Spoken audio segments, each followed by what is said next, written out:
ഞാൻ പണ്ട് പറയുമായിരുന്നു, നീ ഒരാളെങ്കിലും നിൻ്റെ വീട്ടിലുണ്ടെങ്കിൽ, ദൈവമായിട്ട് ബന്ധമുള്ള ഉണ്ടെങ്കിൽ ദൈവം ആ വീടിനെ കളയത്തില്ല.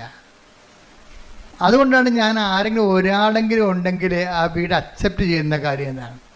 ഇപ്പോൾ നിങ്ങൾ 4 പേരുണ്ട്, അത് 3 പേരും പൊക്കാണെന്ന് വിചാരിച്ചോ, ഒരാളവിടെ ഉണ്ട്. ആ ഒരാളെ പ്രതി ദൈവം ആ വീട് കളയത്തില്ല. ഇപ്പം എൻ്റെ വൈഫിൻ്റെ കാശവും കളഞ്ഞ്, വൈഫിൻ്റെ ജോലിയും പോയി, അവിടെ വീടെല്ലാം കൂപ്പുകുത്തുകയാണ് ഇപ്പോൾ ജെയ്സൻ്റെ. അപ്പോൾ ജെയ്സൻ്റെ വീട് കൂപ്പുകുത്തിയപ്പോൾ ജെയ്സൻ്റെ ശ്രദ്ധയിൽപ്പെട്ടി സംഭവം, എല്ലാം കൈവിട്ട് പോകണമല്ല എന്ന് വിചാരിച്ച്. അപ്പോഴും ഒരാൾ കറങ്ങിത്തിരിഞ്ഞ് ഇയാളെ വീട്ടിൽ വരും. അമ്മ അങ്ങനെ ആളെ സെൻഡ് ചെയ്യും, അമ്മ ഒരാളെ സെൻഡ് ചെയ്യും. അപ്പോഴേ ജെയ്സൻ്റെ വീട്ടിൽ വന്നപ്പോൾ ജെയ്സൺ പറഞ്ഞു, ഇപ്പോൾ ഭയങ്കര വലിച്ചിലാ, എൻ്റെ വൈഫിൻ്റെ ജോലിയെല്ലാം റിജക്റ്റായി, പിന്നെ എൻ്റെ ജോലിയും ശരിയാകണില്ല, ഞാൻ ട്രൈ ചെയ്തിട്ടും കിട്ടണില്ല, കടയൊക്കെ വിൽക്കാൻ പോവുകയാണ് എന്ന് പറഞ്ഞു. അപ്പോൾ ഉടനെ അയാൾ പറഞ്ഞേ, കൃപാസനത്തിൽ പോയായിരുന്നു, ഉടമ്പടി എടുത്തായിരുന്നു. ആരെടുത്ത്? വൈഫാണ് എടുത്തിരിക്കണത്. അപ്പോൾ ഈ ആ കൂട്ടുകാരൻ പറയവേ, ഏയ് നീയല്ലേ എടുക്കേണ്ടതല്ലേ, വൈഫല്ലല്ല എടുക്കേണ്ടത്. തെറ്റിപ്പോയി, എടുത്തപ്പോൾ തെറ്റിപ്പോയി. ജെയ്സൺ ഈ സമയത്ത് സ്കൂട്ടായതാണ്. വൈഫിൻ്റെ പെടലേക്ക് വെച്ചിട്ട് അവൾ ഉപവസിക്കണ്ട, ഞാനിങ്ങനെ തോന്നിയ ദിവസം തെറിയും പറഞ്ഞ് നടക്കുന്ന ആളല്ലേ. അതുകൊണ്ട് വൈഫിനെ കൊണ്ട് എടുപ്പിച്ച്, പക്ഷേ ഉടമ്പടി ഇവിടെ അക്സെപ്റ്റ് ആയിട്ടില്ല. കാശുരൂപം കാണാതെ പോയി. കാര്യം എന്താ, ഈ ഉടായ്പ് ജെയ്സൻ്റെ കയ്യിൽ ഈ ഉടായ്പിരിപ്പുണ്ട്. എന്താ കാര്യം, വൈഫിനെ കൊണ്ട് ഉടമ്പടി എടുപ്പിച്ചിട്ട് പുള്ളിക്ക് കൈ നനയാതെ മീൻ പിടിക്കണം. ഇത് നടക്കത്തില്ല, ഈ സംഭവം നടക്കത്തില്ല. ഇത് എപ്പോഴും നമ്മൾ ശ്രദ്ധിക്കണം കേട്ടോ. നിങ്ങൾ അപ്പനെയും അമ്മനെയും കൊണ്ട്, നിങ്ങളുടെ കാര്യത്തിന് അപ്പനെയും അമ്മനെയും കൊണ്ട് ഉടമ്പടി എടുപ്പിക്കുന്നതിനേക്കാൾ നല്ലത് നിങ്ങൾ തന്നെ എടുക്കുന്നതാണ് നല്ലത്. കാരണം ദൈവം സത്യസന്ധമായിട്ട് നിൽക്കുന്ന കാരണം നിങ്ങളുടെ കള്ളക്കളികളെല്ലാം ദൈവത്തിന് അറിയാൻ പറ്റും. അതുകൊണ്ട് അത് ഇപ്പം നിങ്ങളുടെ വീട്ടിൽ കാശുരൂപൊക്കെ ഇരിപ്പുണ്ടാവും, പക്ഷെ ഉടമ്പടി കളഞ്ഞു പോയി കാണും. എന്താ കാര്യം, ദൈവത്തിനറിയാം ഇത് നിങ്ങളുടെ വിഷയമല്ല, യഥാർത്ഥ പ്രതി വേറെയാണ്. ഇപ്പം പോലീസുകാർ കൊലപാതകമൊക്കെ നടന്നു കഴിയുമ്പോൾ പാർട്ടിക്കാരൊക്കെ വേറെ പ്രതികളെ കൊടുക്കുമല്ല. ഇപ്പോൾ ഉണ്ടാകുന്നറിയത്തില്ല, പണ്ടൊക്കെ ഉണ്ടായിരുന്നു, സത്യമായിട്ട് ഉണ്ടായിരുന്നു. അപ്പം പെട്ടെന്ന് ആൾക്കാർ തണുത്ത്, കുത്തിക്കൊന്നവനെ പിടിച്ചതെന്ന് പറഞ്ഞപ്പോൾ തന്നെ തണുത്ത്. ആ പിടിച്ചവനാരാണ്? അവനിതോട്ടൊരു ബന്ധമില്ല, അവൻ സ്ഥിരമായിട്ട് പിടികൊടുക്കുന്ന ആളാണ്. പക്ഷെ പത്രത്തെ പേര് വരും, അത് വരുമ്പോൾ പ്രതിയെ പിടിച്ചു. പക്ഷേ ഇത് പോലീസിലും നാട്ടിലൊക്കെ നടക്കും, പക്ഷെ ദൈവത്തിനും നടക്കത്തില്ല. പ്രതി ആരാണ്? ജെയ്സനാണ്. പിടിച്ചിരിക്കുന്ന ആരാണ്? ഭാര്യയാണ് പിടിച്ചിരിക്കുന്നത്. അത് കേൾക്കത്തില്ല, സംഭവം ചെയ്തില്ല, അത് റിജക്റ്റായി. കാശുരൂപം പോയി, മൊത്തം സാധനം ഉടമ്പടി വെച്ച സാധനം മൊത്തം തിരിച്ചു വരാൻ തുടങ്ങി. അപ്പോഴേ കൂട്ടുകാരൻ പക്ഷെ പറഞ്ഞപ്പോൾ ദൈവം ഇവരെ കൈവിടാഞ്ഞത് കൊണ്ട്, ദൈവം ഇതിൻ്റെ പിന്നിലുള്ളത് കൊണ്ട്, കൂട്ടുകാരൻ പറഞ്ഞപ്പോൾ തന്നെ ജെയ്സന് പെട്ടെന്ന് കത്തി. ശരിയാണല്ല, നിൻ്റെ കയ്യിലല്ലേ ഉടായിപ്പിരിക്കണത്. പക്ഷെ അയാളെ ബേസിക്കായിട്ട് നല്ല മനുഷ്യനാണ്, അതുകൊണ്ടല്ല അയാൾ പിന്നീട് ഉടമ്പടി വിജയിക്കണത്. അയാൾ മോശംകാരനല്ല. ഈ ഉടമ്പടി എടുത്തിട്ട് അതിൻ്റെ ചമ്മലിൽ ചെന്ന് ചാറണ്ട എന്ന് വിചാരിച്ചുകൊണ്ട് പുള്ളിക്ക് ഫ്രീ ആയിട്ട് പോകാൻ വേണ്ടി ഒരു ഫ്രീ മൂവിങ്ങിന് വേണ്ടി ചെയ്തതാണ്. ഫ്രീ മൂവിങ്ങിന് വേണ്ടി എന്ത് ചെയ്ത്? ദൈവത്തെ ഒഴിവാക്കി. അതും ദൈവത്തെ അംഗീകരിക്കണത് പോരായ്മയായിട്ട് കരുതിയതാണ്. ജീസൻ പറയുന്നുണ്ട്, എൻ്റെ വളർച്ച എൻ്റെ കഴിവ് കൊണ്ടാണെന്ന് ഞാൻ ധരിച്ചത് കൊണ്ടാണെന്ന്. നല്ല ഷെഫല്ലേ പുള്ളി. അപ്പം നിങ്ങൾക്ക് എക്സ്പീരിയൻസ് ആകാം, നിങ്ങൾ ചിലപ്പോഴേ നിങ്ങൾക്ക് നല്ല എക്സ്പീരിയൻസ് ഉണ്ടാകാം, നല്ല ബുദ്ധി ഉണ്ടാകാം. നിങ്ങളുടെ മാർക്ക് നിങ്ങളുടെ ഇത്രയും നല്ല നിങ്ങളുടെ മാർക്കെല്ലാം പരിശോധിക്കുമ്പോൾ നിങ്ങളുടെ ബുദ്ധിയുടെ ഒരു വലിയ കോൺഫിഡൻസ് ഉണ്ടാകാം. പക്ഷെ ദൈവത്തിന് നിങ്ങളിൽ താല്പര്യം ഉണ്ടെന്നുണ്ടെങ്കിൽ, അല്ലാത്തെങ്കിൽ നിങ്ങളിങ്ങനെ ഇതിൻ്റെ പുറകെ പോയി വല്ല ശാസ്ത്രജ്ഞ വല്ലതൊക്കെ ആയിട്ട് കൊടുക്കുമ്പോൾ ചത്തുപോകാൻ പറയും. ദൈവമാണ്. പക്ഷെ നിങ്ങളിൽ ദൈവത്തിന് ആകർഷണമായ എന്തെങ്കിലും കണ്ടൻറ്റ് വൈസ് നിങ്ങളുടെ കുടുംബത്തിലോ ഉണ്ടെങ്കിൽ നിങ്ങൾ ദൈവത്തിൻ്റെ ആളാണ്. അതാണ് ഞാൻ ആദ്യമേ പറഞ്ഞത്. നിങ്ങൾ ക്രിസ്തുവിനുള്ളവരാണെങ്കിൽ അത് ക്രിസ്തു നിങ്ങളെ കൈമോശവരായിരിക്കാൻ സൂക്ഷിക്കും.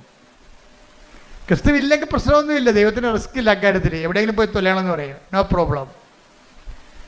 ക്രിസ്തുവിനുള്ളതെന്ന് പറഞ്ഞാൽ എന്താണ്? ക്രിസ്തുവിനാലിൻ്റെ വിശുദ്ധമായ രക്തത്താൽ വീണ്ടെടുക്കപ്പെട്ടവനാണ്, വീണ്ടെടുക്കപ്പെട്ടവളാണ് ഞാനെന്ന രീതിയിൽ ക്രിസ്തുവിനോടൊരു വിശ്വാസവും ഒരു സ്നേഹവും ഒക്കെ നമുക്കുണ്ടെങ്കിൽ നമ്മൾ അതിൻ്റെ പേരിൽ നമ്മുടെ ജീവിതം ക്രിസ്തുവിൻ്റെ വാക്കിന് അനപേക്ഷിതമായിട്ട് ക്രമീകരിക്കാൻ ഉദ്ദേശിക്കുന്നവരാണ്. അതിനെ ഉദ്ദേശിക്കാനുള്ള സാധ്യതയുണ്ട്. എപ്പോഴെങ്കിലുമായിട്ട് ഞാൻ ദൈവത്തിലേക്ക് തിരിച്ചു വരും എന്നൊക്കെ ഉള്ളൊരു മാനസിക അവസ്ഥയാണെങ്കിൽ നിങ്ങൾ ക്രിസ്തുവിനുള്ള ആൾക്കാരാണ്. ക്രിസ്തുവുള്ളവരാണെങ്കിൽ എന്തു ചെയ്യും? നിങ്ങളെ ഹെൽപ്പ് ചെയ്യാൻ വേണ്ടി ദൈവം ആരെങ്കിലും നിശ്ചയിക്കും. അങ്ങനെയാണ് ഈ കൂട്ടുകാരൻ ജെയ്സൻ്റെ വീട്ടിൽ വരണത്. ഇപ്പോൾ ജെയ്സൺ പറയും, ശരി നിങ്ങളെ പറഞ്ഞപ്പോഴേക്ക് മനസ്സിലായി, എന്നാൽ ഞാൻ പോയി ഉടമ്പടി എടുക്കാമെന്ന് പറഞ്ഞു. അപ്പോൾ ജെയ്സൺ വൈഫിനെയും കൂട്ടി വരും. വൈഫിനോട് പറയും നമുക്ക് കൃപാസനത്തിൽ പോകാം. എന്താ? അപ്പോൾ വൈഫ് ചോദിക്കും, എന്തിനാ എന്തിനാ? അല്ല ഉടമ്പടി എടുക്കാൻ. അല്ല അത് ഞാൻ എടുത്തോളാം, നീ എടുക്കണ്ട നീ. അപ്പോൾ വൈഫ് ചോദിക്കും നിങ്ങളെടുക്കുക? അച്ഛൻ പറഞ്ഞ് കേട്ടിട്ടില്ലേ ആലപ്പുഴ വന്ന് പണി മേടിക്കരുതെന്ന്. നിങ്ങളെടുക്കുക. അപ്പോൾ എടുക്കാമെന്ന് പറഞ്ഞപ്പോൾ ഇയാൾ തീരുമാനം എടുക്കാമെന്നുള്ള തീരുമാനം എടുത്തിട്ട് എന്താ ചെയ്യണമെന്നറിയാവോ? എടുത്തിട്ട് ഉടമ്പടി എടുത്തു കഴിഞ്ഞിട്ട് ജെയ്സൺ പറയും എൻ്റെ ലൈഫ് രണ്ടായി മാറുകയാണ്. എന്താണ്? ഉടമ്പടിക്ക് മുമ്പും ഉടമ്പടിക്ക് ശേഷവും. ഞാൻ ആദ്യം ചെയ്തത് ഞായറാഴ്ച എൻ്റെ കട പൂട്ടിയെന്ന് പറഞ്ഞു. അതാണ് തീരുമാനം. അതായത് നല്ല ടൂറിസ്റ്റ് സ്പോട്ടിൽ ആവശ്യത്തിന് കാശ് കിട്ടുന്ന കടയാണ്. ഞായറാഴ്ച ഞാൻ എൻ്റെ കട അടച്ചു. അതിൽ നിന്ന് കിട്ടണ പൊന്നാണെങ്കിലും വേണ്ടെന്ന് വച്ചു. അപ്പോൾ തന്നെ തീരുമാനം കറക്റ്റായില്ലേ? അപ്പോൾ എന്താ പ്രശ്നം വെച്ചാൽ ദൈവത്തിനെ ബോധ്യപ്പെടുത്തുകയാണ് നമ്മുടെ ഉദ്ദേശം. എനിക്ക് ഞായറാഴ്ച നിൻ്റെ കുർബാനയും അതുപോലെ തന്നെ നിൻ്റെ ശുശ്രൂഷകളും മുടങ്ങിയിട്ട് ഉണ്ടാക്കുന്ന കാശ് എനിക്ക് വേണ്ട, എനിക്ക് കിട്ടുന്ന സമ്പത്തിനേക്കാൾ വലുതാണ് നീ എന്നുള്ള രീതിയിൽ ദൈവത്തിനൊരു വിശ്വാസത്തിലെടുത്ത് ഞാൻ കഴിഞ്ഞ ദിവസങ്ങളിൽ നിങ്ങളുടെ ഈ ലിവിങ് ബ്രെഡിൽ പറഞ്ഞിരുന്നു, ഡെയിലി ബ്രെഡിൽ എന്താണ് ദൈവവിശ്വാസ ജീവിതത്തിൻ്റെ റിസ്ക് എന്താണ്? ഒന്നാമത്തെ റിസ്ക് എന്ന് പറയുന്നത് നമ്മൾ ദൈവത്തിൽ വിശ്വസിക്കുന്നു എന്നുള്ളത് ദൈവത്തെ വിശ്വസിപ്പിച്ചെടുക്കുന്നതാണ് റിസ്ക്. മനസ്സിലായില്ലേ? ദൈവവിശ്വാസ ജീവിതത്തിൻ്റെ റിസ്ക് എന്താണ്? നമ്മൾ ദൈവത്തിൽ വിശ്വസിക്കുന്നുവെന്നുള്ളത് ആദ്യം എന്ത് ചെയ്യണം? ദൈവത്തെ വിശ്വസിപ്പിച്ചെടുക്കണം. ഇത് നിങ്ങൾ ട്രൈ ചെയ്യുകയാണെങ്കിൽ എന്താ കാര്യം വെച്ചാൽ ദൈവത്തിൻ്റെ ഒരു മൈൻഡ് സെറ്റ് ഞാൻ മനസ്സിലാക്കിയെടുത്തോളൂ. മനുഷ്യന്മാരുടെ വിശ്വാസത്തിൽ വിശ്വാസമില്ലാത്ത ആളാണ്. യോഹന്നാൻ 2:24 എടുത്ത് ശ്രുതിക്കട്ടെ. ഹല്ലേലൂയ ഹല്ലേലൂയ ഹല്ലേലൂയ ഹല്ലേലൂയ യേശുവേ നന്ദി യേശുവേ സ്തുതി ഹല്ലേലൂയ ഹല്ലേലൂയ. യോഹന്നാൻ 2:24 യേശുവാകട്ടെ അവരിൽ വിശ്വസിച്ചില്ല. കാരണം അവൻ അവരെയെല്ലാം അറിഞ്ഞിരുന്നു. ഇതാണ് കുഴപ്പം. ഈ കുഴപ്പം കിടക്കുന്ന കാലം നമ്മൾ തലകുത്തി മറിഞ്ഞാലും ദൈവം ഏക്കത്തില്ല. നമ്മൾ എങ്ങനെ വിശ്വസിക്കണമെന്ന് പറഞ്ഞാലും ഇനി ഉമ്പ് കളിച്ച് ദൈവത്തിനടുത്ത് ചെന്നാലും ഉരുള് നേർച്ച നടന്നാലും പറയും ഞാൻ അക്സെപ്റ്റ് ചെയ്യണില്ലെന്ന് പറയും. ഇതിൻ്റെ ദൈവവിശ്വാസ ജീവിതത്തിൽ ഏറ്റവും വലിയ റിസ്ക് എന്ന് പറയണത് നമ്മൾ ദൈവത്തെ വിശ്വസിക്കുന്നു എന്നുള്ളത് ദൈവത്തെ വിശ്വസിപ്പിച്ചെടുക്കുകയാണ്. അതാണ് ഇതിനകത്ത് ഏറ്റവും വലിയ റിസ്ക് ഞാൻ നോക്കിയിട്ട് കാണുന്നത്. ജെയ്സൺ ഈ റിസ്കിൽ ആദ്യഘട്ടം വിജയിക്കുകയാണ്. എന്താണ്? കട പൂട്ടി. ഞായറാഴ്ച കടവുള്ള ദിവസങ്ങളിലും കർത്താവിൻ്റെ ദിവസമായിട്ട് ആചരിക്കേണ്ടതല്ലേ, അതുകൊണ്ട് ആ ലാഭം വേണ്ടെന്ന് അവൻ തീരുമാനിച്ചു. അപ്പോൾ തന്നെ ആദ്യത്തെ ഇൻസ്റ്റാൾമെൻറ്റായി ദൈവത്തെ നമ്മുടെ വിശ്വാസത്തിൽ എടുക്കുന്നതിലെ ആദ്യത്തെ ഇൻസ്റ്റാൾമെൻറ്റായി. കാര്യം നമ്മൾ കോൺക്രീറ്റ് ആയിട്ട് ആ വിഷയത്തിലൊരു സ്റ്റെപ്പ് എടുത്തല്ല, ഡെഫിനിറ്റ് സ്റ്റെപ്പ് എന്ന് പറയും. കോൺക്രീറ്റ് ആൻഡ് ഡെഫിനിറ്റ് സ്റ്റെപ്പ് ദൈവത്തെ വിശ്വസിപ്പിക്കുന്നതിൽ കഴിഞ്ഞ ദിവസങ്ങളിൽ ഞാൻ പറഞ്ഞപ്പോൾ എനിക്ക് ഏറ്റവും ഇഷ്ടപ്പെട്ടത് ലിവിങ് ബ്രെഡ് നിങ്ങൾ കാണുന്നില്ലേ, എല്ലാ ദിവസവും ഉണ്ട്. അച്ഛൻ്റെ കൂടെ പ്രത്യക്ഷിക്കുന്ന പ്രാർത്ഥന ചെല്ലാനുള്ളൊരു അവസരമാണത്. ആ ഡെയിലി ബ്രെഡ് അതാ ദിവസത്തുള്ള വിഷയങ്ങൾ സമർപ്പിച്ച് പ്രാർത്ഥിക്കും. ഇപ്പം ജെയ്സൺ തന്നെ ഒരു ദിവസം രാവിലെ എഴുന്നേറ്റപ്പോൾ രാത്രി കിടന്നപ്പോൾ അദ്ദേഹം പറഞ്ഞു നാളെ ഇൻ്റർവ്യൂ ആണ്, അച്ഛൻ്റെ ഡെയിലി ബ്രെഡ് അനുഗ്രഹ പ്രാർത്ഥന കണ്ടുകൊണ്ട് ഞാൻ വരും, എനിക്ക് വേറെ ആസ്തിയൊന്നുമില്ല. ഡൽഹിയിലാണ് ഇൻ്റർവ്യൂ, ഷെഫിൻ്റെ ഇൻ്റർവ്യൂ. അപ്പം അദ്ദേഹം മനസ്സിൽ തീരുമാനിക്കുകയാണ്, അച്ഛൻ്റെ ഡെയിലി ബ്രെഡ് കണ്ടുകൊണ്ട് ഞാൻ വരും, എനിക്ക് വേറെ ആസ്തിയൊന്നുമില്ല, ആ അനുഗ്രഹത്തിലാണ് ഞാൻ വന്നത്, നീ എന്നെ അനുഗ്രഹിക്കണം, എൻ്റെ ജീവിതം ഈ രീതിയിലാണ് ഇപ്പോൾ പോണതെന്ന് പറഞ്ഞു. അപ്പോൾ രാവിലെ ജെയ്സൺ ഓൺ ചെയ്തപ്പോൾ തന്നെ ഞാൻ പറയുന്നുണ്ട്, ഇന്നലെ രാത്രി ഇൻ്റർവ്യൂവിന് പോകാൻ വേണ്ടി ഇന്നത്തെ ഈ പ്രാർത്ഥനയുടെ ആശീർവാദം മേടിച്ചുകൊണ്ട് പോകാൻ വേണ്ടി ദൈവത്തോട് പറഞ്ഞ ഒരാളുണ്ട്, അയാളെ ഞാൻ ഈ സമയത്ത് അനുഗ്രഹിക്കണമെന്ന് പറയും. ഇതാണ് ദൈവമേഖല എന്ന് പറയണത്. കണ്ട, ദൈവത്തിലേക്ക് വരുമ്പോൾ കാര്യങ്ങളെല്ലാം മാറണം. കണ്ടില്ലേ? രാവിലെ എഴുന്നേറ്റപ്പോൾ തന്നെ ജെയ്സൺ മുട്ട എന്നുണ്ട് ലിവിങ് ബ്രെഡ് കൂടുമ്പോഴാണ് ഇൻ്റർവ്യൂവിന് പോകാൻ വേണ്ടി ആശീർവദിക്കണത്. ഇൻ്റർവ്യൂ പോകുന്ന എല്ലാവരും ആശീർവദിക്കുകയാണ്. അപ്പോൾ ജെയ്സൺ അതനുസരിച്ച് ഡൽഹി ഇൻ്റർവ്യൂവിന് പോവുകയാണ്. ഡൽഹിയിലാണ് ഈ സംഭവം നടക്കുന്നത്. ഇൻ്റർവ്യൂ പോകുമ്പോൾ ജെയ്സൺ പറയണത്, ഞാൻ 1/2 മണിക്കൂർ കസറിയെന്നും. അവർ ഇൻ്റർനാഷണൽ ഇൻ്റർവ്യൂ ആണ്. ആദ്യത്തെ 12 പേര് ചികിത്സിക്കാന്ന് പറഞ്ഞ് ഇറങ്ങിപ്പോവുകയാണ്. അവരാരും എടുത്തില്ല. സംസാരിക്കാൻ പോലും 2-3 പ്രാവശ്യം സംസാരിച്ച് അവരെല്ലാം 5-6 പേര് ഇൻ്റർവ്യൂ ഇരിക്കും. ഇൻ്റർനാഷണൽ ഇൻ്റർവ്യൂ അല്ലേ. ആദ്യത്തെ സെക്ഷനിൽ നോക്കുമ്പോൾ ആൾക്കാർ ചുരുവിരാന്ന് ഇൻ്റർവ്യൂവിന് പോകണതും കാണാൻ, ഇറങ്ങി വരുന്നതും കാണാൻ, എല്ലാം റിജക്റ്റഡാണ്. ഭയങ്കര ഷാർപ്പ് ഇൻ്റർവ്യൂ ആണ്. ഞാൻ ചെന്നതിന് ശേഷം എന്നോട് അവരൊന്നും പറഞ്ഞില്ല, എന്നോട് സംസാരിക്കാൻ അനുഭവിച്ചു. ഞാൻ 1/2 മണിക്കൂർ സംസാരിച്ചെന്ന്. ചോദിക്കുന്ന എല്ലാത്തിനും മറുപടി പറഞ്ഞു. എന്നിട്ട് എല്ലാത്തിനും മറുപറയുകയും ചെയ്തും എല്ലാം കഴിഞ്ഞ പറഞ്ഞു, യു ആർ സെലക്റ്റഡ് എന്ന്. അപ്പോൾ ദൈവമേഖല ഒരു മനുഷ്യൻ്റെ ജീവിതം തീർന്നിട്ട് തിരിച്ചു വന്ന കണ്ടില്ലേ? തീർന്നിട്ട് തിരിച്ചു വരികയാണ്. അപ്പം തീർന്നെന്ന് വിചാരിക്കുമ്പോൾ തീർന്നെന്നല്ല, ശരിക്കും പറഞ്ഞാൽ ദൈവത്തിലേക്കുള്ള തിരിച്ചുവരവാണ്. കൈയടിക്കട്ടെ, ശ്രുതിക്കട്ടെ.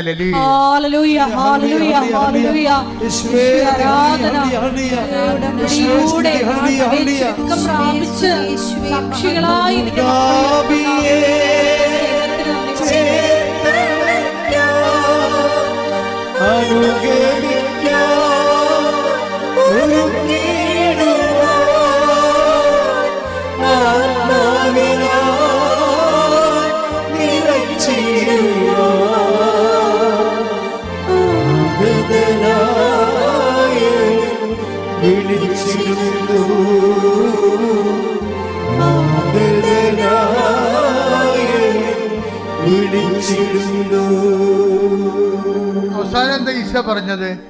തീർന്നെന്ന് വിചാരിക്കുമ്പോൾ, തീർന്നെന്ന് കരുതുമ്പോൾ അത് തീർന്നതല്ല, ദൈവത്തിലേക്കുള്ള തിരിച്ചുവരവാണ്. ശ്രുതിക്കട്ടെ, ഹല്ലേലൂയ.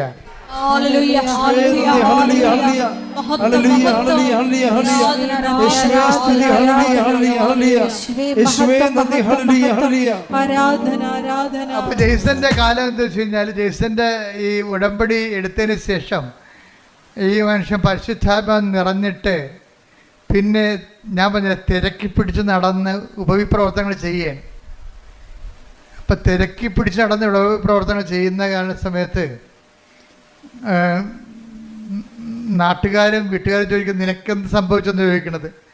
കാര്യം നല്ല ടൂറിസ്റ്റ് സ്പോട്ടിൽ കടയും അടച്ചിട്ടിട്ട് ഇവൻ കർത്താവിൻ്റെ ജോലി ചെയ്തുകൊണ്ട് നടക്കിയ ഈ ഞായറാഴ്ച മുഴുവനും അല്ലാത്ത ദിവസം കിട്ടുന്ന സമയത്തെല്ലാം ആ കുടുംബത്തിലുള്ള 10-20 പേരെ കൊണ്ടൊന്ന് ഉടമ്പടി എടുപ്പിച്ചു. ഞാൻ ജെയ്സൺ പറയണത്, അവിടെ മുമ്പിൽ എനിക്ക് കിട്ടിയ അനുഗ്രഹങ്ങളല്ല സാക്ഷ്യം, ഞാൻ തന്നെയാണ് സാക്ഷ്യമെന്ന്. അതായത് എനിക്ക് കിട്ടിയ അനുഗ്രഹങ്ങൾ കണ്ടിട്ടല്ല അവർ ഉടമ്പടി എടുത്തത്. എന്താണ്? എനിക്കുണ്ടായ മാറ്റം കണ്ടിട്ടാണെന്ന്. ഞാൻ തന്നെയാണ് സാക്ഷ്യമെന്ന്. അതാണ്. അതായത് ഉടമ്പടി ഒരു വ്യക്തിക്കുണ്ടാക്കുന്ന മാറ്റങ്ങളെ, അവനിപ്പോൾ അശുദ്ധ സംഭാഷണങ്ങളില്ല, എല്ലാവരോടും സ്നേഹമായി പെരുമാറും, സഹായിക്കേണ്ടവരെ തിരക്കി പിടിച്ച് നടന്ന് സഹായിക്കും, സുവിശേഷ വേല ചെയ്യുന്നതിന് കൊതിയോടും ആർത്തിയോടും കൂടി നടന്ന് സുവിശേഷ വേല ചെയ്യാൻ. അപ്പോൾ പെട്ടെന്ന് ജെയ്സൻ്റെ മനസ്സിൽ മാതാവ് ഒരു കാര്യം കാണിച്ചു. കാര്യം പരിചയമുള്ള 2 ഒരു ഭാര്യയും ഭർത്താവും പിരിഞ്ഞ് താമസിക്കുകയാണ്. കാര്യം അവർ പ്രണയിച്ച് കല്യാണം കഴിച്ചവരാണ്. പക്ഷേ ഇപ്പം കണ്ട തമ്മിൽ കുത്തിക്കൊല്ലും. ഭർത്താവ് ഭാര്യയെ കൊല്ലാൻ നടക്കുകയാണ്. അപ്പോൾ നിങ്ങൾക്കെപ്പോഴും ഓർത്തന്നെ പ്രണയമൊക്കെ പറഞ്ഞ് ഭ്രാന്തി പിടിച്ച് നടക്കുന്ന ആൾക്കാരെ ഓർക്കുക, അതിപ്പോഴത്തെ ഒരു ആവേശമാണ്. ആവേശം കെട്ടടങ്ങി കഴിയുമ്പോൾ നിങ്ങൾ ആരാണെന്നൊക്കെ മനസ്സിലായി, അവരാരാണെന്ന് മനസ്സിലാക്കി കഴിഞ്ഞാൽ ഇതിൻ്റെ അകത്തൊരു കുന്തോ ഇല്ല. ശരിക്കും പറഞ്ഞാൽ ഇപ്പം കൊല്ലാൻ നടക്കുകയാണ്. പണ്ട് അവരെ കെട്ടിക്കാത്തവരെ കൊല്ലാൻ നടന്ന പാർട്ടിയാണ് ഇപ്പം തന്നെത്താൻ തമ്മിൽ കൊല്ലാൻ നടക്കുകയാണ്. അപ്പം ജെയ്സനോട് മാതാവ് പറഞ്ഞ് അവരെ ഒന്ന് പോയി കാണാൻ പറഞ്ഞു. കാര്യം ഭർത്താവ് ഇടയ്ക്ക് നിന്ന് ഭാര്യ 35 വയസ്സ് അവർക്കുള്ളത് പേടിച്ച മറ്റേ മരുമകൻ്റെ വീട്ടിൽ പോയി താമസിക്കുകയാണ്. മരുമകൻ്റെ വീട്ടിൽ പോയി താമസിക്കുകയാണ്. അപ്പോൾ അത്രയും വിഷമത്തിലാണ് അവർ താമസിക്കുന്നത്, സങ്കടപ്പെട്ട് താമസിക്കുകയാണ്. അപ്പം പല ആൾക്കാരും പോലീസും പാർട്ടിയും പള്ളിയൊക്കെ ഇടപെട്ടിട്ട് ഈ വിഷയത്തിൽ തീരുമാനമില്ല. ഇപ്പം ജെയ്സൻ്റെ അത് ദൈവത്തിന് ഈ ഉപവിപ്രവർത്തനം സുവിശേഷ പ്രവർത്തനം എന്നൊക്കെ പറയണതേ, ദൈവം എപ്പോഴും നോക്കണത് പ്രൊഫഷണലി ഓക്കെയാണോ, അവർക്കത് ചെയ്യാൻ ബാധ്യത ഉണ്ടായിട്ട് അവർ ചെയ്യണതല്ല കാര്യം. മറിച്ച് അവർക്കത് വിളി ഉണ്ടാകണം. വിളിയും ബാധ്യതയും രണ്ടും രണ്ട് കാര്യങ്ങളാണ്. ഇപ്പം ഞാൻ കടലോരത്തൊരു അനക്കം ഉണ്ടായി ഓടിച്ചെല്ലും. എന്താ കാര്യം? അതിൻ്റെ വിളിയാണ്. ഞാൻ തുടങ്ങിയത് അവിടുന്നാണ്. ഞാൻ അവിടെ നിന്നാണ് കടലിൽ നിന്നാണ് തുടങ്ങിയത്. അതിൻ്റെ വിളിയാണ്. ആര് കടലും തിരക്കില്ല, ഞാൻ പോയി തിരക്കും. കാര്യം ഞാനൊരു ഓഫീസിൽ ഇരിക്കുന്നത് കൊണ്ടല്ല ഞാൻ തിരക്കണത്. ചിലർക്ക് ഓഫീസ് കൊടുത്താൽ മാത്രമേ അവരതിൻ്റെ അകത്ത് വരും. ഇപ്പോൾ വില്ലേജ് ഓഫീസർ വരും, തഹസിൽദാർ വരും. ബിക്കോസ് അവർക്ക് അതിൻ്റെ ഓഫീസുണ്ട്, അതുകൊണ്ട് വരുന്നതാണ്.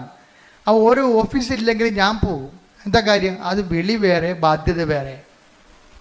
ബാധ്യത എന്ന് പറഞ്ഞാൽ നമുക്കിട്ട് തന്നെ ഒരു ഒഫീഷ്യാലിറ്റി ഉള്ളതുകൊണ്ട് നമുക്കൊരു ബാധ്യത ഉണ്ടാകും. വിളി വേറെയാണ്. ഉപവി എന്നൊക്കെ പറയുന്നതൊരു വിളിയാണ്. ഇപ്പം ജെയ്സനെ സംബന്ധിച്ചിടത്തോളം വിളിയാണിത്. കാര്യം ഒരു വ്യക്തി, ക്രിസ്തു വിവാഹിതരായ വ്യക്തി പ്രത്യേകിച്ച്, അവർ പിരിഞ്ഞ് താമസിക്കുക പാപത്തിൻ്റെ മേഖലയിലാണ് അവർ താമസിക്കുന്നത്. അപ്പോൾ തമ്മിൽ കണ്ട കൊല്ലാൻ നടക്കുന്ന ആൾക്കാരെ എങ്ങനെ യോജിപ്പിക്കാൻ എല്ലാവരും പരാജയപ്പെടുകയാണ്. കാരണം ആ മിഷണറി അവിടെ വർക്ക് ചെയ്യുന്നില്ല. അപ്പോൾ ജെയ്സ് എന്താ ചെയ്യുകയെന്ന് വെച്ച് കഴിഞ്ഞാൽ, ഇവിടുന്ന് കിട്ടിയ ധ്യാനത്തിൻ്റെ പശ്ചാത്തലത്തിൽ പുള്ളിക്കാരൻ വചനം തുറന്നിട്ട്, മാതാവേ ഞാനിതിന് പോകണോ വേണ്ടയോ എന്ന് ചോദിക്കും. എന്നിട്ട് കണ്ണടച്ചിട്ട് ബൈബിൾ കുത്തിവെക്കും. കുത്തി നോക്കുമ്പോൾ ബൈബിൾ നോക്കുമ്പോൾ മറിയം എലിസബത്തിൻ്റെ വീട്ടിൽ പോണത് കാണും. അപ്പം നമ്മൾ ദൈവത്തെ അന്വേഷിച്ചാൽ എന്താണ്? ദൈവം സമീപസ്ഥനാണ്. ദൈവത്തെ അന്വേഷിക്കുന്നവർക്ക് അവിടെ നിന്ന് സങ്കീർത്തനം 145:18 തന്നെ വിളിച്ചപേക്ഷിക്കുന്നവർക്ക് ഏറ്റു പറഞ്ഞേ, തന്നെ വിളിച്ചപേക്ഷിക്കുന്നവർക്ക് ഹൃദയ പരമാർത്ഥതയോടെ വിളിച്ചപേക്ഷിക്കുന്നവർക്ക് കർത്താവ് സമീപസ്ഥനാണ്. വാക്ക് കണ്ട സെസ് ചെയ്തിരിക്കുകയാണ്. തന്നെ വിളിച്ചപേക്ഷിക്കുന്നവർക്കല്ല, പിന്നെ ആർക്കാണ്? ഹൃദയ പരമാർത്ഥതയോടെ. അല്ലെങ്കിൽ ഇപ്പം നിങ്ങൾ ഉടനെ പോയിട്ട് അപ്പം തന്നെ എന്നാൽ അച്ഛൻ പറഞ്ഞല്ലേ എന്നാൽ കുത്തിയേക്കാന്ന് വിചാരിച്ചിട്ട് കണ്ണ് ബാബാ അടിച്ചിട്ട് കുത്തും, ബൈബിളും കീറിപ്പോവും. അതെന്താ കാര്യം? ഹൃദയ പരമാർത്ഥതയുള്ള ടെസ്റ്റ് ചെയ്യാൻ വേണ്ടിയാ, ഒക്കുവോ നോക്കാൻ വേണ്ടി. അതല്ല ഹൃദയ പരമാർത്ഥത. ഇത് പരമാർത്ഥതയുണ്ട് ഇതിൻ്റെ അകത്ത്. എന്താ പരമാർത്ഥത എന്ന് പറഞ്ഞാൽ എന്താണ്? എന്ത് ചെയ്യണം? ഇയാളെ കൊല്ലാൻ നിൽക്കുകയാണ്, വൈഫിനെ കണ്ടാൽ കൊല്ലാൻ നിൽക്കുകയാണ്. അയാളടുത്ത് വൈഫിനെ കൊണ്ടുവന്ന കൊലപാതകം നടത്തി കഴിഞ്ഞാൽ ഞാൻ ഉത്തരവാദിത്വം പറയണ്ടേ? അപ്പം അത് ദൈവം ആഗ്രഹിക്കുന്നുണ്ടോ എന്ന് ചോദിച്ചിട്ട് വിശ്വാസപ്രമാണം ചൊല്ലിട്ട് ബൈബിള് കൈവെക്കുമ്പോൾ കാണുന്നത് മറിയം എലിസബത്തിൻ്റെ വീട്ടിലോട്ട് പോണതാണ്. അപ്പോൾ മനസ്സിലായി, നേരെ ഈ മനുഷ്യൻ ഈ ഭർത്താവിൻ്റെ അടുത്ത് കൊല്ലാൻ നിങ്ങളുടെ ഭർത്താവിൻ്റെ അടുത്ത് ചെല്ലും. ചെന്നിട്ട് നേരെ സംസാരിക്കും. കർത്താവിനാൽ അയക്കപ്പെട്ടവനായിട്ട് സംസാരിക്കും. കർത്താവിനാൽ അയക്കപ്പെട്ടവൻ സംസാരിച്ചു കഴിഞ്ഞാൽ ആളെ പെട്ടെന്ന് ഫ്ലാറ്റാകും. പിശാചിൻ്റെ പരിപാടി അതാണല്ല. കർത്താവിനെ കണ്ടു കഴിയുമ്പോൾ അവൻ പതുങ്ങത്തില്ലേ? ചൈതന്യം കാണുമ്പോൾ പതുങ്ങില്ല. അപ്പോൾ ഉടനെ അയാൾ പതുങ്ങി. അയാൾ പറഞ്ഞ് എനിക്ക് പ്രശ്നങ്ങളൊന്നുമില്ല, പക്ഷെ ഞങ്ങൾ തമ്മിൽ ഒരിക്കലും യോജിക്കാൻ പറ്റാത്തൊരു അകന്ന് പോയെന്ന് പറയും. അപ്പോൾ ജേസൺ പറയും, ഒരു ശരി നിങ്ങൾ എൻ്റെ കൂടെ വാ, ഞാൻ നിങ്ങളെ കൊണ്ടുപോകാമെന്ന് പറയും. അപ്പോൾ അങ്ങനെ കൊണ്ടുപോയി വൈഫിൻ്റെ വീട്ടിൽ കൊണ്ടുപോകും. വൈഫിൻ്റെ വീട്ടിൽ കൊണ്ടുപോയി ഈ ഇത്തരം കൊല്ലാനിരിക്കണ ഭർത്താവിനെ വൈഫിൻ്റെ വീട്ടിൽ നേരത്തെ കൊണ്ടുവരിക. വൈഫിൻ്റെ വീട്ടിലല്ല, മരുമകൻ്റെ വീട്ടിൽ കൊടുക്കുകയാണ്. അപ്പം മരുമകനും മകളും കൂടി പറയും, എൻ്റെ അമ്മേനെ തന്നിവിടത്തില്ലേ, അവർ കൊല്ലുമെന്ന് പറയും. അപ്പം ജെയ്സൺ പറയും, മാതാവ് പിടിച്ചിട്ടാണ് വരുന്നത്, കൊല്ലണ തിന്നണ ജീവിക്കുക, അപ്പം അമ്മ ജീവിപ്പിക്കുമെന്ന് പറയും. അപ്പം ആ വിഷയത്തിൽ കൃത്യമായ മറുപടിയാണ് പറയണത്. അല്ലാതെ അങ്ങനെയല്ല ഇങ്ങനെയാണെന്നല്ല പറയണത്, കട്ടൻ്റെ ആയിട്ടാണ് പറയണത്. മാതാവാണ് ഇത് വിളിച്ചിരിക്കണത്, അതുകൊണ്ട് കൊല്ലാൻ പറ്റത്തില്ല എന്ന് പറയും. ഉടനെ അവർ ഇറങ്ങി വരും. അവരിറങ്ങി വന്നിട്ട് ഇവർ ഒരുമിച്ച് ജീവിക്കും. ഇപ്പം കുറേ നാളായി അവർ ഒരുമിച്ച് ജീവിക്കുകയാണ്. അതാണ് സുവിശേഷ വേല എന്ന് പറയുന്നത്. ഇതാണ് ഒരു ഉടമ്പടിയിലൂടെ ഉണ്ടാകുന്ന സുവിശേഷ വേല. ഇതാണ് ഇപ്പം അതായത് ഈ ആഴ്ചയിൽ നടന്ന ഏറ്റവും നല്ല സാക്ഷ്യങ്ങളൊന്നാണ് സാക്ഷ്യത്തിൻ്റെ കാലാവസ്ഥകളുടെ പൊക്ക് കണ്ടില്ലേ, അത് തന്നെ ഒരു ധ്യാനമാണ്. അത് ഉടമ്പടി സാക്ഷ്യമെന്ന് ഞാൻ പറയത്തില്ല, ടിഷൻ നടത്തിയ ഒരു ഉടമ്പടി ധ്യാനമാണ്. കാര്യം ഓരോ സെക്ഷനിലും വളരെ ധ്യാനിപ്പിക്കണം നമുക്ക് തോന്നത്തില്ല, പക്ഷെ ധ്യാനം കൂടി ഇഫക്റ്റ് നമുക്കുണ്ടാകും. നിങ്ങളിന്ന് ഇന്നപ്പ് ചെയ്തിട്ടുണ്ട്, നിങ്ങൾ കണ്ടേക്കണത്. ധ്യാനിപ്പിക്കണം നമുക്ക് തോന്നത്തില്ല, പക്ഷെ നമുക്കൊരു ധ്യാനം കൂടിയ കത്താർസിസ് ഉണ്ടാകും, ഒരു സ്പിരിച്വൽ കത്താർസിസ്. കാര്യം ഇതൊക്കെ ഇങ്ങനെയാണെന്നും ഇങ്ങനെയാണ് ദൈവം പ്രവർത്തിക്കണമെന്നുണ്ടെങ്കിലും, അതായത് ഉടമ്പടിയുടെ ഏറ്റവും ഉത്തമമായ ഒരു ഉദാഹരണമാണ് ഈ സാക്ഷ്യം എന്ന് പറയുന്നത്. കാര്യം അത്രയ്ക്ക് സുന്ദരമായ രീതിയിലാണ് അദ്ദേഹം ഓരോ കാര്യങ്ങളും പറയണത്.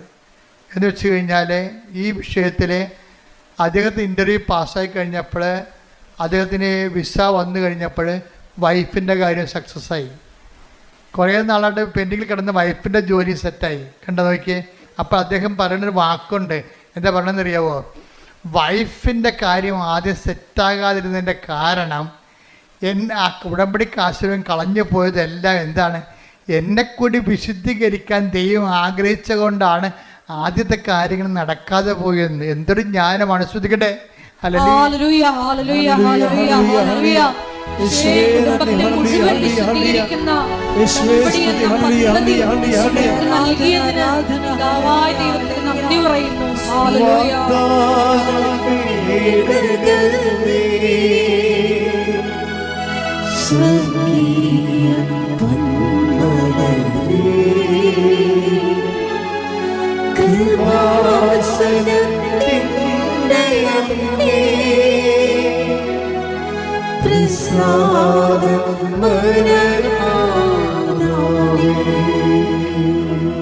പരിശുദ്ധ പരമ ദിവ്യകാരുണ്യത്തിന് ഇതാണ് അച്ഛൻ ആദ്യം പറഞ്ഞതിന്റെ കാരണം. ഉടമ്പടിയിൽ എപ്പോഴും നമ്മളെ റിസ്ക് എന്ന് പറയണത് നമ്മളെ വിശ്വസിക്കുന്നു എന്നുള്ള കാര്യം ദൈവത്തെ വിശ്വസിപ്പിച്ചെടുക്കണം. അതിനാണ് ഞാൻ നിങ്ങളോട് പറയുന്നത്, നിങ്ങളുടെ വെയിലത്തോ മഴയത്തോ എപ്പോഴാണ് ഈ പത്രമൊക്കെ കൊണ്ട് കൊടുക്കണം. പേരപ്പിക്കാൻ വേണ്ടി കൊടുക്കുകയെ ചില ആൾക്കാർ, അവിടെയും കൊടുത്ത് കണ്ട അവിടെയും കൊടുത്ത് ഇവിടെയും കൊടുത്ത് എത്ര പെട്ടെന്ന് ആ 18 നമ്മുടെ ഉത്തരവാദിത്തം തീർന്നു. സൈക്കിൾ വന്ന് ബെല്ലടിച്ചു, ഞാൻ പറഞ്ഞു മാറി നിൽക്കുക, എൻ്റെ വില കുറ്റമില്ല 1 2 3 അങ്ങനെ പത്രം കൊടുക്കണവരുണ്ട്. അങ്ങനെ പത്രം കൊടുക്കുക, എൻ്റെ വില കുറ്റമില്ല, ഞാൻ 18 പേർക്ക് കൊടുത്ത്. ഇത് അങ്ങനെയല്ല. ചില ആൾക്കാർ നിന്ന് അവരുടെ അനുഭവങ്ങൾ പറയും. ഇന്നത്തെ ഏറ്റവും വലിയ സംഭവം എന്താണ്? പത്രം കൊടുപ്പ് തന്നെയാണ് ഉടമ്പടിയിൽ. എന്താ കാര്യം? മറ്റുള്ളവരെ വിശ്വാസത്തിലേക്ക് കൊണ്ടുവരിക. അതാണ് ഇന്നത്തെ വലിയ സംഭവം. നിങ്ങളുടെ പ്രത്യക്ഷയുടെ പ്രാർത്ഥനയ്ക്ക് 3 മാർക്കാണ്, സുവിശേഷ വേലയ്ക്ക് 20 മാർക്കാണ് ഉള്ളത്. അതാണ് വ്യത്യാസം വന്നിരിക്കണേ. ഇവിടെ ഞാൻ പത്രം കൊടുക്കണ കാര്യം പറഞ്ഞപ്പോൾ എനിക്ക് ആദ്യമേ അമ്മ എന്നോട് പറഞ്ഞ് പത്ര പ്രേക്ഷിതത്വം തുടങ്ങണം. എന്ത് 2013 പറഞ്ഞാണ്.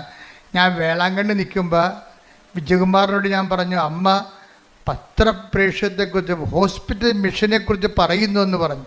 അപ്പം തഞ്ചാവൂരിൽ നിന്ന് ഞങ്ങൾ കോയമ്പത്തൂരിലേക്ക് കയറി പോകുമ്പോൾ തിരിച്ച് കോയമ്പത്തൂരിലേക്ക് വരുമ്പോൾ വിജയകുമാർ ചോദിച്ചു, നമ്മൾ ഹോസ്പിറ്റൽ മിഷൻ നടത്തുമെന്ന് പറയുമ്പോൾ നമ്മളൊരു മിഷൻ ഹോസ്പിറ്റൽ സ്ഥാപിക്കുമല്ലേ എന്ന് പറഞ്ഞു. അപ്പോൾ ഞാൻ പറഞ്ഞു, മിഷൻ ഹോസ്പിറ്റലൊന്നും നമ്മുടെ പരിപാടിയല്ല. ഹോസ്പിറ്റലിൽ കൊണ്ടുപോയി നമ്മളെ സുവിശേഷ വേല ചെയ്യും. അതിന് താല്പര്യമുള്ള ആൾക്കാർക്ക് പത്രം കൊടുത്തു വിടും ഫ്രീ ആയിട്ട്. അപ്പോൾ ഉടനെ വിജയകുമാർ സാറ് 10,000 രൂപയുടെ 10,000 പത്രം അടിക്കാനുള്ള പൈസ തന്നു. ഞങ്ങൾ രണ്ടും കൂടി ഇവിടെ വന്ന് തങ്കച്ചേനൊക്കെ വിളിച്ചു കൂട്ടി, സണ്ണി എല്ലാവരും വിളിച്ചു കൂട്ടിയിട്ട് ജോമളെല്ലാം കൂടി ഇട്ട് തുടങ്ങി പരിപാടി. പത്രം കൊടുക്കാനുള്ളവർ, പ്രാർത്ഥിച്ചു കൊടുക്കാനുള്ളവർ വരാൻ പറഞ്ഞു. വരാമെന്ന് പകുതി മാത്രമേ കത്തോലിക്സ് വരുന്നുള്ളൂ. ബാക്കി എല്ലാവരും പകുതിയോളം വന്നവരെല്ലാം നോൺ ക്രിസ്ത്യൻസ് ആയിരുന്നു. അവർ എല്ലാ സ്ഥലങ്ങളിലും പോയി കണ്ണ് കാണാൻ മേലാത്ത അപ്പാപ്പന്മാരുടെ മുമ്പിൽ ഇരുന്നുകൊണ്ട് പത്രം വായിച്ചു കൊടുത്തവർ. കാര്യം എന്താണ്? വിശേഷ വിദ്യയായി നിങ്ങൾ എന്താണ് ചെയ്യണത്? എപ്പോഴും നമ്മൾ ശ്രദ്ധിക്കണം, കർത്താവിൻ്റെ മനസ്സറിഞ്ഞ് വേണം നമ്മൾ ഈ സംഭവം ചെയ്യാൻ. കർത്താവ് ചോദിക്കണത് എന്താണ്? നിങ്ങളെ ചോദിക്കുന്നിടത്തോളം തന്നെ കൊടുത്തിടത്തോളം തന്നെ തിരിച്ചു കിട്ടുമെങ്കിൽ പാപികൾക്ക് കടം കൊടുക്കത്തില്ലേ? നിങ്ങൾ വിശേഷ വിദ്യ എന്താണ് ചെയ്യണം? എല്ലാ കാര്യങ്ങൾക്കും എക്സ്ട്രാ എന്താണ് ചെയ്യണമെന്ന് ചോദിക്കും. അതുപോലെ തന്നെ ഉടമ്പടിയിലുള്ള ദൈവത്തിൻ്റെ മനസ്സറിഞ്ഞ് വേണം ഉടമ്പടി ചെയ്യാൻ. എക്സ്ട്രാ എന്താണ് ചെയ്യണത്? ഇവിടുന്ന് പറയണ കാര്യങ്ങളല്ല. നിങ്ങൾ ദൈവത്തെ കണ്ടെത്തി കഴിയുമ്പോൾ, ദൈവത്തിൻ്റെ കൃപയിൽ അഭിഷേകം കിട്ടിക്കഴിയുമ്പോൾ, നിങ്ങൾ ദൈവത്തിന് വേണ്ടി ചെയ്യുന്ന തനത് പ്രേക്ഷിത പ്രവർത്തനങ്ങളുണ്ട്. അതാണ് നിങ്ങൾ രക്ഷപ്പെടുത്തത്തുള്ളത്. എന്ന് വെച്ച് കഴിഞ്ഞാൽ പെട്ടെന്ന് സ്പീഡാപ്പാണ് തനത് പ്രേക്ഷിത പ്രവർത്തനങ്ങൾ. പ്രാർത്ഥിക്കുക, കർത്താവായ ദൈവമേ, ഇവിടുന്ന് പറഞ്ഞത് കൂടാതെ എന്റേതായിട്ടുള്ള സ്വന്തമായി ദൈവം എന്നിൽ നിന്ന് ആഗ്രഹിക്കുന്നത് കണ്ട് മനസ്സിലാക്കി നടപ്പിൽ വരുത്തുവാൻ എനിക്ക് പ്രത്യേക അഭിഷേകം നൽകണമേ. ശ്രുതികടേ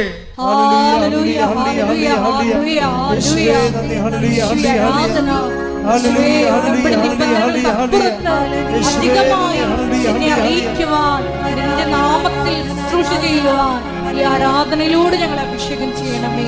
ഹല്ലേലൂയ. ഉടമ്പടി ഒരു ദൈവരാജ്യത്തിലെ വിരുന്ന് പോലെയാണ്. എന്താ കാര്യം? കർത്താവിൻ്റെ കഥ നിങ്ങൾ വഴിക്കവലകളിലും നാൽക്കവലകളിലും ചെന്നിട്ട് കൊള്ളാവുന്നവരെയും കൊള്ളരുതാത്തവരെയും ഒക്കെ വിരുന്നിന് വിളിക്കാൻ പറഞ്ഞിരിക്കുകയാണ്. ദൈവത്തിൻ്റെ തിരുസന്നിധിയിൽ കൊള്ളരുതാത്ത, ഇപ്പം ജെയ്സൺ തന്നെ ആദ്യകാല ജീവിതങ്ങൾ മോശം ജീവിതമല്ല. മോശം ജീവിതം എന്ന് വെച്ച് കഴിഞ്ഞാൽ 5 പള്ളിയുണ്ട് അങ്ങക്ക് ചുറ്റും. ഒറ്റപ്പള്ളിയിലും പോയി കുർബാന കാണത്തില്ല, മുഴുവൻ കാണത്തില്ല. അതല്ലേ മോശം ജീവിതം എന്ന് പറയണ. അപ്പോൾ കൊള്ളാവുന്നവരെയും കൊള്ളരുതാത്തവരെയും ഒക്കെ മത്തായി 22:9-10. അതിനാൽ നിങ്ങൾ വഴിക്കവലകളിൽ ചെന്ന് അവിടെ കണ്ടെത്തുന്നവരെ എല്ലാം വിവാഹ വിരുന്നിന് ക്ഷണിക്കുവിൻ. ആ ഭൃത്യന്മാർ നിരത്തുകളിൽ ചെന്ന് ദുഷ്ടരും ശിഷ്ടരും ഉൾപ്പെടെ കണ്ടെത്തിയവരെ എല്ലാം വിളിച്ചുകൂട്ടി. അങ്ങനെ വിരുന്നുശാല അതിഥികളെ കൊണ്ട് നിറഞ്ഞു. വിരുന്നുശാല നിറഞ്ഞിരിക്കണം, കണ്ടില്ലേ? അതിഥികളെ കൊണ്ട് കൊള്ളരുതാത്തവരും കൊള്ളരുതാത്തവരും എല്ലാം ഉണ്ട് വിരുന്നുശാല. പക്ഷെ ഒരു പ്രശ്നമുണ്ട്. ഇനി യജമാനെ വിളിച്ചു ചേർത്ത് യജമാനം വരും. അപ്പോഴാണ് പ്രോബ്ലം. വായിച്ച് അതിഥികളെ കാണാൻ രാജാവ് എഴുന്നള്ളിയപ്പോൾ വിവാഹ വസ്ത്രം ധരിക്കാത്ത കിടക്കുന്ന ചട്ടിങ്കലോ എന്താ കാര്യം? വിവാഹ വസ്ത്രം ധരിക്കാത്ത ഒരാളെ അവിടെ കണ്ടു. രാജാവ് അവനോട് ചോദിച്ചു, സ്നേഹിത, പല്ല് തേക്കാത്തവനെ, വിവാഹ വസ്ത്രം ധരിക്കാതെ നീ ഇവിടെ പ്രവേശിച്ചത് എങ്ങനെ? അവൻ മൗനം അവലംബിച്ചു, മിണ്ടിയില്ല. അപ്പൊ എന്താ കാര്യം? 5-8-10 കേസുണ്ട്. 5-8-10 കേസുണ്ട്. പക്ഷെ ഒരു പ്രശ്നമുണ്ട്. ഇതിൽ നിന്ന് തൽക്കാലം കേസിലും ജാമ്യത്തിനായിട്ട് ഉടമ്പടി ചെയ്തിരിക്കണത്. പക്ഷെ മനസ്സിരിപ്പ് എന്താണ്? ജാമ്യം കിട്ടിയാലും അവരുടെ ആയിട്ട് പണി കൊടുക്കുമെന്ന്. അതല്ലേ? അതാണ് പ്രശ്നം. കൊള്ളരാവുന്നവരെയും കൊള്ളരുതാത്തവരെയും വിളിച്ചിരിക്കുകയാണ്. നിങ്ങളാരും തെറ്റിദ്ധരിക്കൊന്നും വേണ്ട. നിങ്ങൾ നിങ്ങളുടെ തെറ്റിൽ നിലനിൽക്കാൻ തീരുമാനിച്ചെങ്കിലേ. അടുത്ത ഭാഗം വായിച്ചേ. അപ്പോൾ രാജാവ് പരിചാരകന്മാരോട് പറഞ്ഞു. ആരോട്? എന്താ? സ്നേഹിത, വിവാഹ വസ്ത്രം എവിടെയെന്ന്. എന്താ കാര്യം? കൃപയാണ് വിവാഹ വസ്ത്രം. ആദ്യം കൃപ നഷ്ടപ്പെട്ട കക്ഷികളാണ് ഇല കൊണ്ട് തുണി ഉണ്ടാക്കി, അത്തി ഇല കൊണ്ട് തുണി ഉണ്ടാക്കി ജീവിച്ചിട്ട് അവസാനം ദൈവം ഗെറ്റ് ഔട്ട് അടിച്ചത്. അടുത്ത ഗെറ്റ് ഔട്ട് അടി തന്നെ കണ്ടില്ലേ? ആദ്യം അവനെ ആദ്യത്തിനും ഗെറ്റ് ഔട്ട് അടിച്ചില്ലേ? എന്താ കാര്യം? ദൈവത്തിൻ്റെ കൽപ്പനകൾ പാലിച്ചില്ല. അതുകൊണ്ട് പിന്നെ പുറത്തിറക്കിയപ്പോഴാണ് അവന്മാർക്ക് തുണിയില്ലെന്ന് മനസ്സിലായത്. അങ്ങനെ അത്തികളുടെ തുണി ഉണ്ടാക്കിയതാണ്, അങ്ങനെ ആളെ പാക്ക് ചെയ്ത്. ഇപ്പം വീണ്ടും യജമാനൻ കയറി വരുമ്പോൾ എന്താ പറയുക, വിവാഹവസ്ത്രമില്ലാത്ത കൃപയില്ലാത്ത ആൾക്കാരെ കണ്ടെത്തിയെന്ന്. അപ്പോൾ സ്നേഹിത എന്താ വായിച്ചോളൂ. അപ്പോൾ രാജാവ് പരിചാരകന്മാരോട് പറഞ്ഞു, അവനെ കൈകാലുകൾ കെട്ടി, മാതാവേ കൈകാൽ കെട്ടി പുറത്തെ അന്ധകാരത്തിലേക്ക് വലിച്ചെറിയുക. അവിടെ വിലാപവും പല്ലുകടിയുമായിരിക്കും. എന്തെന്നാൽ വിളിക്കപ്പെട്ടവർ വളരെ, തെരഞ്ഞെടുക്കപ്പെട്ടവരോ ചുരുക്കം. ഇത് ഞാൻ പറഞ്ഞതാണോ? അല്ല, കർത്താവിന്റെ നിലപാടാണ്. ശ്രദ്ധിക്കട്ടെ. ഹല്ലേലൂയ, ഹല്ലേലൂയ, ഹല്ലേലൂയ, ഹല്ലേലൂയ, ഹല്ലേലൂയ. യേശുവേ നന്ദി, നന്ദി, നന്ദി. ഹല്ലേലൂയ. യേശുവേ ആരാധന, ആരാധന, ആരാധന, ആരാധന.